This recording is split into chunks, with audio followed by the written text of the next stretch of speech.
after survey says 70%, two-thirds, 72%. It's in that sort of 65 to 75% range of parents on surveys say they want integrated education.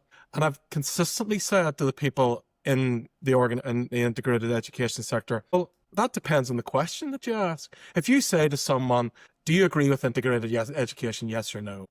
You're not going to say no to that, because as Michael says, we have a quirk of fate. We have, an education system where Protestant schools handed over their estate and Catholic schools didn't, and so it's very difficult to bring all the sectors together. And we're at where we're at, and we wouldn't be here for starting an education system today. All of that's true, and people are really just reflecting that when they say, yes, I agree with integrated education. That's merely what they're saying. But I've said this to integrated educationalists time and time again, and it doesn't have any cut through with them. And maybe this survey will, because this survey says, do you prefer quality education, the best school that your child can go to, or an integrated school? And well, if ever there's a loaded question, what a ridiculous question. Sure.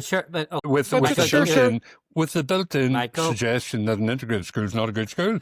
But the point is, if the integrated school is the best school in your area, the parent's going to send their school to the integrated school. If the voluntary grammar school's the best school in a child's area, you're going to send the kid to that school. I mean, I think that's the point. Parents, if integrated schools, so if every single school tomorrow converted to be an integrated school, parents would still send their kid to the best school in the area in which they live. That is what is most important. So, instead of getting fixated on schools being integrated or not, I think what we need to be fixated on is our education system being the best that it can be.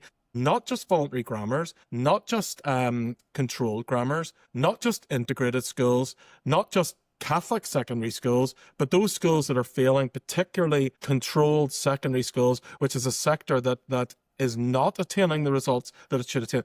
I think that's really where we should be putting the force of our resources into, to ensure that every kid goes to a good school. But it's not either or. Of course you want schools to be as good as they can be,